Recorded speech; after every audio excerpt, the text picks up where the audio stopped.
Welcome to Really American. I am Michael Hayne. Let's get going. Being a member of the Trump family has got to be like being a member of the Manson family. Each and every single one of them seems to be more unhinged and psychotic than the next. However, there are a few good apples in the bunch, and those apples happen to be Donald Trump's nephew, Fred Trump III, as well as Fred's sister, Mary Trump. Now, let's get a little into what Fred Trump III said that had little Eric all so pissy and triggered. I believe in policy over politics. Yeah. And without question, Kamala Harris's policies are what I get behind. So I will be voting for Kamala Harris. And if I'm asked, I will campaign for her without hesitation. Good. Wow. Now, both Eric and, me, Dad, are constantly in a competition over to see who their father hates the most because, he does. He's already said, my son's Tweedledee and Tweedledum. Doesn't like them. Anyway, as you can imagine, Eric was a little upset. He went on Twitter and basically railed against Fred Trump III. How can you betray us? My daddy made payments for, your sick son. Actually, that isn't even quite true because I made a previous video in which Fred Trump III was discussing what a complete and utter piece of shit his uncle is, how he's the crazy uncle at Thanksgiving. We already know that. But how he was threatening to deny payments for his sick son. Not only that, he basically said that some people with disabilities, it's just better off if they just die. Yeah. So there's that. Enter Mary Trump. Mary has been kind of a fixture in the media landscape ever since she wrote her very own book about her uncle's a piece of shit and detailing all the awful things and the psychology that led him to why he is, because she actually is a brilliant psychologist. Anyway, so she's now forming an alliance with her brother Fred and completely torching their crazy racist uncle. So she responded to human cat piss Eric Trump's stupid tweet by basically saying I have no words beyond condemnation. But she put out a video. So let's hear that video and the blistering, amazing things she had to say.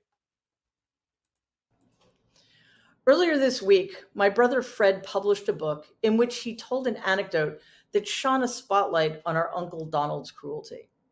Most people are aware of this cruelty, but Fred illustrated just how deep it goes. Fred's son William, who was born shortly after my grandfather's death in 1999, suffered from life-threatening seizures and throughout his life has required extremely expensive care. In 2008 or 9, Fred requested that our aunts and uncles set up a medical trust fund for William. By 2018, however, they had grown tired of contributing to it. Fred met with Donald, and when he explained the situation, Donald said, "I don't know. He doesn't recognize you. Maybe you should just let him die and move down to Florida." There's no reason for anybody to doubt the veracity of my brother's claim, but I think it's important to bolster it. In June of 2018, my nephew William was in the hospital with a serious case of pneumonia. As far as I remember it, he was so ill, doctors placed him in a medically induced coma. That month, I visited my Aunt Marianne at her apartment on the Upper East Side, and we had the following conversation. "It's going to be a long recovery, but he's really tough." And I text back, Yeah. "I know he's tough, but I just wish he didn't have to be." And of course the question I would love to ask, but I won't. I assume he has a normal life expectancy, and I'm saying, oh God, this would be merciful. You can only imagine what was going through their heads. Intubated, medically induced coma, ICU. I don't know. I don't know if I don't think they'd agree with me, but it would be merciful. I just don't think you can ever. I mean, he No. has no quality of life. 2 days ago, our cousin, Eric Trump, chose to write this to his 4.5 million Twitter followers. It's disappointing that after decades of unwavering love, support, golf memberships, family vacations, and millions of dollars in support for his wonderful son, Fred Trump has decided to cash in less than 100 days before an election. I have signed the checks and witnessed firsthand as my father and our family has provided endless financial support so that Fred's son could receive the best possible medical care. To read this garbage and see that he has now followed his troubled sister simply to earn a quick buck is disgusting, disheartening, and a prime example of no good deed goes unpunished. I typically have avoided making any reference to my cousins. As people I'm related to, they are completely irrelevant to my life personally. As an adjudicated business fraud and one of Donald's surrogates, Eric is beneath my contempt. I cannot, however, allow this statement to go unchallenged, not only because it's full of lies and misinformation, but because he's using his vast platform to punch down. His self-aggrandizing and vicious statement is quite frankly abhorrent. If Eric had any self-awareness, he would have kept his mouth shut. If he had any sense of basic human decency, he would understand the bargain he's made, and at the very least, not attempt to pass off a blatant theft from which he's benefited as an act of charity. But he's had very good teachers and goes instead for the threat and the lie while rejecting the truth and compassion because, like his father, he's weak and he's cruel in the way of small, unaccomplished men. It is time for Small, unaccomplished men. Bravo, Mary.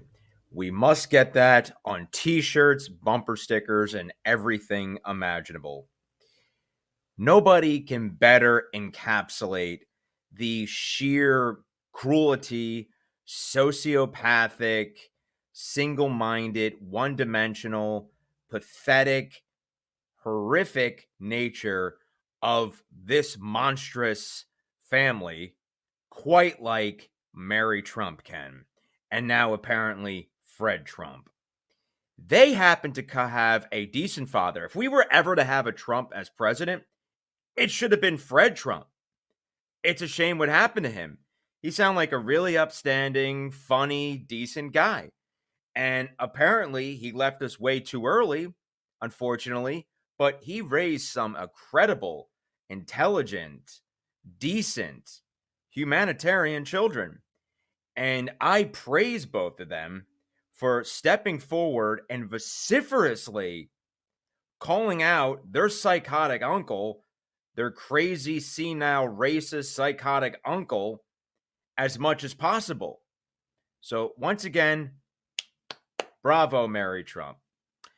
I'm Michael Hayne. This is Really American. If you enjoy our content, you know what to do. Hit that subscribe button. Talk to you later.